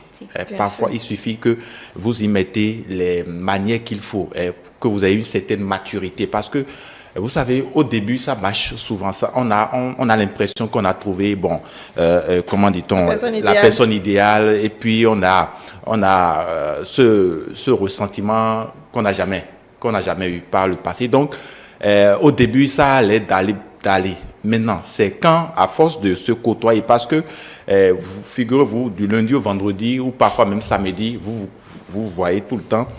Et si c'est que vous êtes déjà, comment dit-on, vous vivez déjà sous le même toit, c'est-à-dire que vous voyez presque tous les jours. Donc, vous avez un regard sur l'autre. Vous avez un regard sur ses gestes, sur ses actes, et puis sur ses, comment dit-on, sur son emploi du temps. Et voilà, et c'est là que commencent réellement les problèmes, parce que si vous n'arrivez pas à prendre de la hauteur en tout, vos émotions peuvent emporter sur le rendement au travail. Et donc, quand vous ne vous entendez pas, en fait, c'est le revers négatif. Quand vous ne vous entendez pas et que peut-être que vous avez un problème à la maison, automatiquement, ça se ressent déjà au boulot. Merci, et donc, il faut savoir comment faire la part des choses pour ne pas mélanger le relationnel et le professionnel. Voilà. Merci, Émeric, pour ce long discours. il trépide. Oui. Il frissonne. Alors, je sais, nous allons poursuivre notre émission pour la dernière rubrique, le quiz.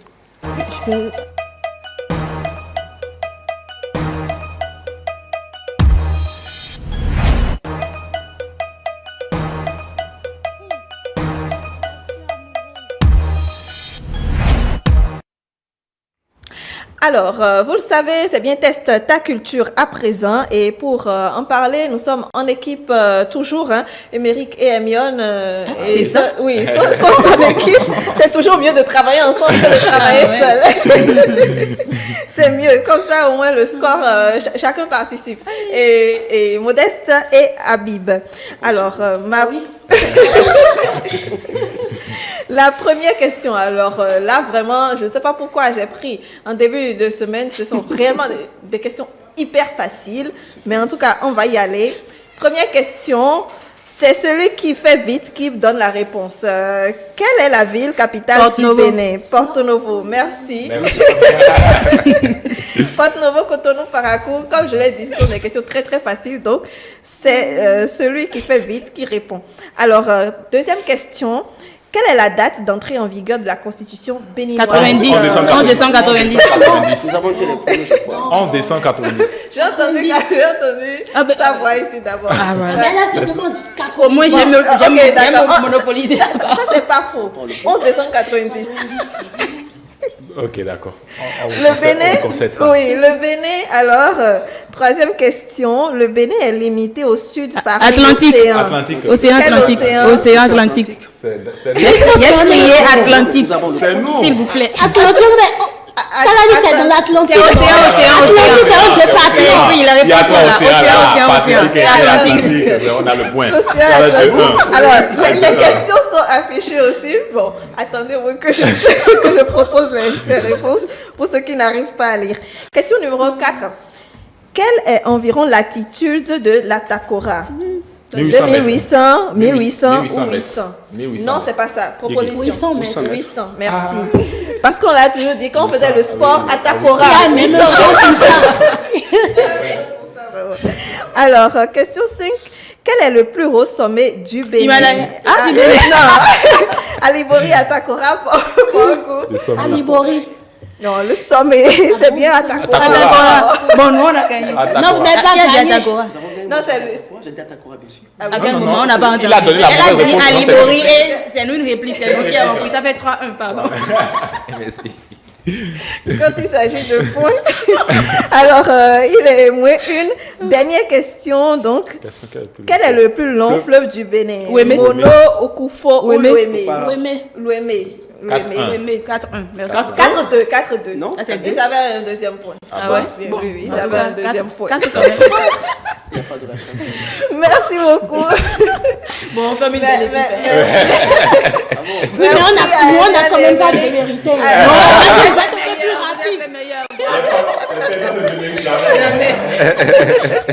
Vous avez parfaitement raison. Alors, Hermione, un mot de fin. Alors, c'est monsieur Habib qui m'avait inspiré ce mot de fin-là pour dire aujourd'hui, nous commettons, les jeunes que nous sommes, pour entrer en mariage, commettons une erreur qui s'avère fatale pour nous après, c'est de ne pas, c'est-à-dire nous nous accrochons à, on dit souvent qu'il y a plusieurs types d'amour. Il y a l'amour éros, l'amour filial, l'amour stérgéo et l'amour agapé.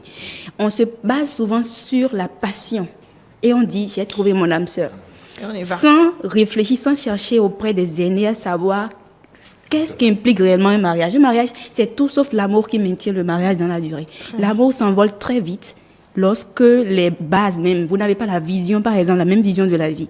Donc je nous invite tous à lire beaucoup sur l'amour agapé, parce que c'est celui-là qui maintient la relation durablement. Donc pour savoir prendre la bonne décision. Juste ça. un mot, Habib, juste un mot pour finir. Il faut de la maturité, de la sagesse et beaucoup de discrétion dans notre entreprise quand on fait face à une question de relation amoureuse en entreprise. Merci beaucoup, Émeric et Modeste Dossou Togbe. Merci, Habib et Hermione. Je vous souhaite une excellente semaine de travail et on se retrouve demain.